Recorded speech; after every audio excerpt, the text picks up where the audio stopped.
I was literally about to say that this is the only radio show where you come back from break to Mars. That's a new one. That's correct. Sometimes, Ben, I feel like I am on Mars. Or let's put it this way, much of my fellow Americans and others. So Ben Shapiro has just published, actually, literally tomorrow it comes out, and it is The Authoritarian Moment, which unfortunately we are living in now. The left has weaponized America's institutions against dissent. We were talking about sports, then you were going to the corporations. I'll go to the corporations in a moment. I'd just like you to react to something I tell my audience on almost a daily basis. There is no example, and if you differ, you know it's totally a non-issue, differ. But I don't know, and this has been my field, oddly enough, the left, since graduate school. And I don't know of an example of the left, not liberals, but of the left taking power in any country or in any institutions and allowing dissent. Yeah, it's very difficult for me to come up with one. I can't come up with one. Okay. That's very important for people to understand. All right, so go to corporations.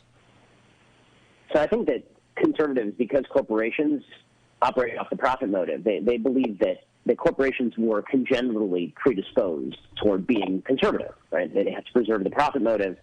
All they care about is making money, so why would they allow the woke to sort of take over the place? But that mistakes what corporations essentially are, which are risk mitigation machines. So there are people at the top of corporations who initially take the risk to create the business. But then, once the business is running, they have to mitigate risks. And there's risks from without and risks from within. And so if you are a corporate head, take the risk from without first. What you want to avoid is the media blowing back on you and making you an issue and tanking your stock price. You don't want to be in a headline. And so if you have a woke left inside your company who's leaking to the New York Times, you have a couple of choices. You can either please the woke left, and then it never becomes a national issue, or you can fight the woke left, in which case you end up being on the front pages of the New York Times. And that has some pretty significant downstream effects because the left is not tolerant when it comes to consumption of products. There's a study from Harvard Business School recently where they took a poll of people across the political spectrum, their opinions on a generic corporation that they made up. The corporation is called Jones Corp. If people perceived that Jones Corp was apolitical, it ranks pretty highly. People said, oh, it's probably a pretty good corporation. If people thought it was liberal, it ranks exactly the same as if it was thought apolitical. If it ranks conservative, it dropped 30% in the approval ratings, all from people on the left who said this corporation is no longer worthy of my business because it doesn't think like me. And so if you're a corporate head and you know that there's this intransigent minority of consumers and of staffers who can damage your business by that much, what you end up doing is basically just conceding to them, particularly if they take it incrementally. If they don't ask to take over all the auspices of the corporation, all they want is just a little diversity training. All they really want is Robin DiAngelo to lecture you on your whiteness. All they really want is to make sure that you have a scholarship fund for particular races of people, but not other races of people. Corporate heads will say, okay, well, you know what? I'd rather be on the side of the angels and maintain my position than have to go to war with people inside my own company. And you can see this play out in real life. I mean, there was a company called Coinbase recently in Silicon Valley where the head of the company, to his great credit, put out a statement to his employees saying, I don't want anybody at the company talking politics on our internal Slack channel because all it does is create conflict. And 60 of his employees quit. 60 of his employees said, that's not woke enough. That's not appropriate. You're telling me that my politics are offensive. I'm leaving. And it became a national story. It was covered in the New York Times, et cetera. So unless you are a corporate head with the wherewithal to just say no to these folks, you tend to cave. And corporations are not famous for their courage. That's an amazing story you just told. I did not know of it. What was the name of the company? The company is called Coinbase. And to the credit of the guy who ran it, the guy named Brian Anderson, he stuck by it. So what has happened? Is Coinbase hurting financially as a result of this position? Nope, now they're fine because they actually probably got rid of a bunch of... All right, so wait a minute. So the fact is they're risk-averse, but they may be paranoid. Yes, so this is correct. And Dennis, you know this because of the advertising business, right? Every time you trend on Twitter, everybody's afraid that advertisers are going to pull their money. I mean, I have this issue on my show as well. And the reality is the number of people who actively carry through things like boycotts is very, very low. But everybody's so risk averse that they're scared of their own shadow. All it would take is some corporate head saying, "Listen, we advertise on a wide variety of programming. Stick it," for all of this to end. But again, that would take a little bit of wherewithal and a little courage. Right. So the issue really isn't I'm going to hurt my company. It's I'm pretty much a coward. Yes. I mean, I think that's exactly the issue. I think corporate cowardice is endemic. And I think that sort of cowardice carries, all the way across the spectrum. I think that that's true in sports also. I mean, it was the NBA that you mentioned that was, basically telling Daryl Morey, the GM of the Houston Rockets, that he wasn't allowed to tweet about freeing Hong Kong. Meanwhile, the NBA is explaining to Americans how racist and terrible we are.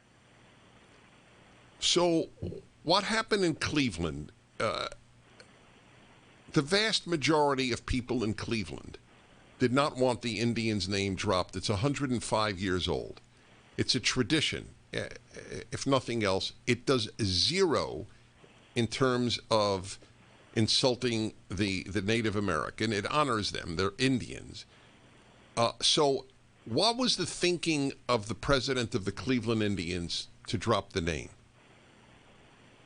I mean, I think that the thinking was simply, I'm going to get credit from the left, and I don't want them coming after me every season. I mean, what's amazing about that, by the way, is that the Indians supposedly were named after a Native American player named Louis Sockalexis, because the team was originally called the Cleveland Spiders, and then between 1866 and 1869, they had a player named Louis Sockalexis who was Native American, who was pretty popular, and people started calling the team the Indians, and then when they sought to rename the team, that sort of came up again. But they thought that they were going to get a win from the left. There's no such thing as a win from the left. There's just avoiding the temporary loss, right? What the left is doing right now is just the perfect example of the old Winston Churchill line that these are people who are feeding the alligator, hoping that it'll eat them last. And I think that that's exactly what you see here. There's no mass outcry. But, Dennis, I think that the key point in all of this is that it is the changing lines that is the point. I don't like people on the right. We spend all of our time trying to say, what's the through line to what the left wants? What exactly are they shooting for? And the answer is there is no through line. You're fond of saying that untruth is sort of an element of the left, that they don't care about truth. But it's not just they don't care about truth. It's that standards must be malleable because then they can force you to abide by whatever standard it is today. Right? The standards literally change on a dime. And if you're not in consonance with those standards, you'll be forced to atone. So it's this constantly shifting definition of what's right and what's wrong and what allows you to get off the hook. And you have to constantly be going and bringing sacrifices to sort of the pagan gods of the radical left here in order to keep them off your case. And so it really operates more like a philosophical cult than it does like any sort of coherent political philosophy. All right, let's do one more segment. I mean, obviously we could talk for hours, and we have. Ben Shapiro, co-founder of the Daily Wire. The book is coming out tomorrow, The Authoritarian Moment. We'll be back on Dennis Prager.